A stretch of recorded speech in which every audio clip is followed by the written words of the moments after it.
Assalamualaikum warahmatullahi wabarakatuh. Jumpa lagi dengan pembelajaran Ibu Reni. Kali ini kita masih di pembelajaran kelas 5.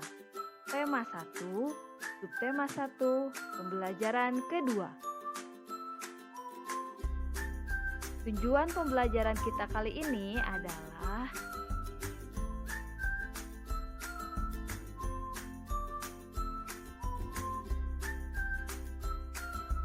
Edo semakin menyukai kelinci. Selain bulunya lebat, gerakannya juga lincah. Sayur kesukaan Edo juga sama dengan makanan kelinci, yaitu wortel. Sekarang, ayo kita mengamati gambar cerita. Pak Rudi mengajak Edo ke kandang kelinci miliknya. Kandangnya sangat luas, kelincinya banyak sekali. Pak Rudi dan Edo memberi makan kelinci. Mereka memberikan wortel. Kelinci sangat suka makan wortel. Semua kelinci berkumpul mendekat pada Edo. Edo senang sekali. Edo tertawa kegirangan melihat tingkah lucu kelinci-kelinci di kandang kelinci milik Pak Rudi. Semakin lama diamati, tingkah lucu kelinci semakin menggemaskan. Edo pun ikut berlarian mengejar kelinci. Sesekali Edo menirukan gerakan lucu kelinci, melompat, berlari, dan berdiri dengan dua kaki. Nah, ini adalah contoh gambar cerita. Jadi, apa itu gambar cerita? Gambar cerita merupakan gambar atau serangkaian gambar yang mengandung sebuah cerita. Contoh gambar cerita adalah gambar ilustrasi. Lalu, apa itu gambar ilustrasi? Gambar ilustrasi merupakan gambar yang mendukung isi sebuah bacaan atau teks. Gambar ilustrasi dibedakan menjadi dua macam, yakni gambar yang berupa foto dan gambar tangan.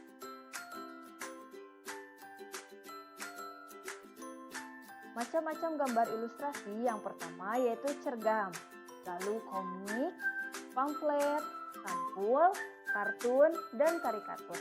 Kita bahas satu-satu ya. Yang pertama cergam atau cerita bergambar. Nah, cergam ini fokusnya pada narasi dan teks cerita. Gambar hanya sebagai pelengkap. Yang kedua adalah komik. Komik adalah gambar berurutan yang membentuk alur cerita. Teks ceritanya padat dan ringkas, disampaikan lewat percakapan yang bersifat lucu dan menghibur. Yang ketiga adalah pamflet. Pamflet adalah selebaran berupa tulisan yang disertai gambar ataupun tidak. Pamflet bertujuan untuk menyampaikan pesan atau informasi kepada pembaca. Yang keempat adalah sampul. Sampul adalah bagian depan buku berupa gambar ilustrasi yang mewakili isi buku tersebut. Yang kelima, kartun. Kartun merupakan gambar lucu yang mewakili suatu tokoh karakter, peristiwa, atau kejadian tertentu. Yang keenam, karikatur. Karikatur adalah gambar yang menunjukkan objek seseorang dengan karakter tertentu. Dibuat miris namun tidak membuat jalinan cerita. Lalu bagaimana cara menggambar ilustrasi? Yang pertama, kalian siapkan media alas gambar, bisa itu kertas, kain, kanvas, kaca, atau komputer. Yang kedua, siapkan media pewarnanya. Misalnya pensil warna, cat air, spidol, dan yang lain. Langkah-langkah membuat gambar ilustrasi yang pertama yaitu menentukan gagasan. Gagasan bersumber dari bacaan. Setelah menentukan gagasan, kalian menentukan adegan apa yang akan digambar, siapa saja tokohnya, dan bagaimana suasananya, serta media yang akan digunakan. Yang kedua yaitu membuat sketsa. Sketsa adalah rancangan gambar yang dibuat sesuai dengan gagasan. Membuat sketsa harus hati-hati. Perhatikan bagaimana tata letak dan ukuran objek yang digambar. Yang ketiga yaitu pewarnaan. Setelah sketsa selesai dibuat, kalian bisa mewarnainya.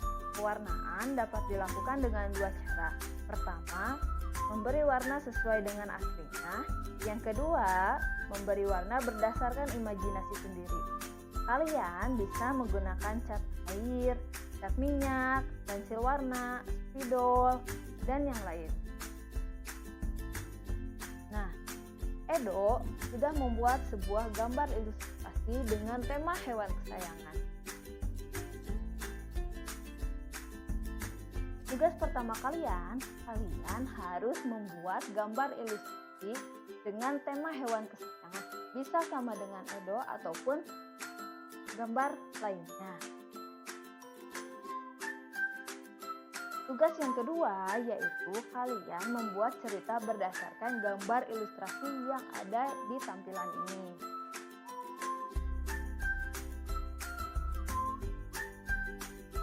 Tahukah kalian bagaimana kelinci bergerak?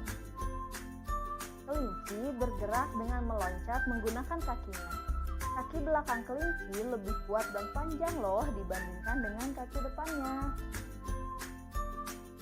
Nah, ini perbedaan kaki. Nah, perhatikan gambar-gambar hewan yang ada di tampilan ini.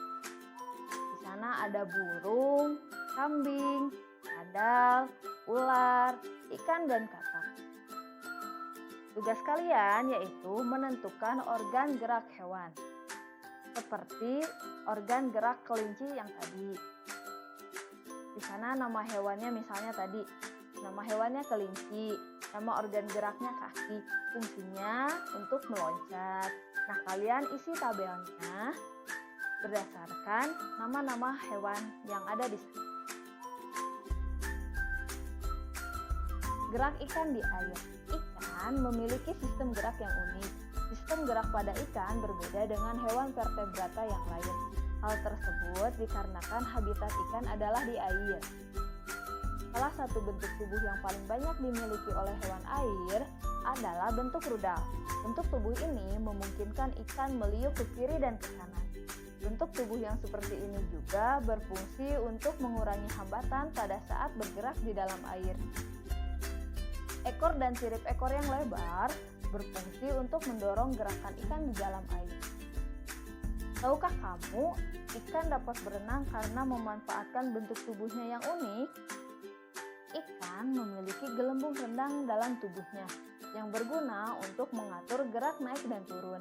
Ikan memiliki susunan otot dan tulang belakang yang fleksibel untuk mendorong gerakan ekornya di dalam air. Sebagian besar ikan menggunakan gerak tubuh ke kanan dan ke kiri bersama dengan sirip ekornya untuk menghasilkan gaya dorong ke depan. Ikan yang bergerak dengan sirip samping dan sirip tengah cocok hidup di terumbu karang. Jenis ikan ini tidak dapat berenang secepat ikan yang menggunakan tubuh dan sirip ekornya.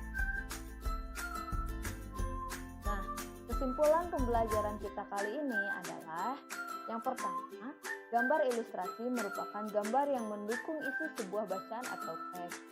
Cara menggambar ilustrasi yaitu dengan cara menentukan gagasan, membuat sketsa, dan pewarnaan. Yang ketiga, ikan memiliki sistem gerak yang unik. Sistem gerak pada ikan berbeda dengan hewan vertebrata yang lain. Nah, sekian pembelajaran dengan Ibu Reni kali ini. Mudah-mudahan bisa bermanfaat. Wassalamualaikum warahmatullahi wabarakatuh.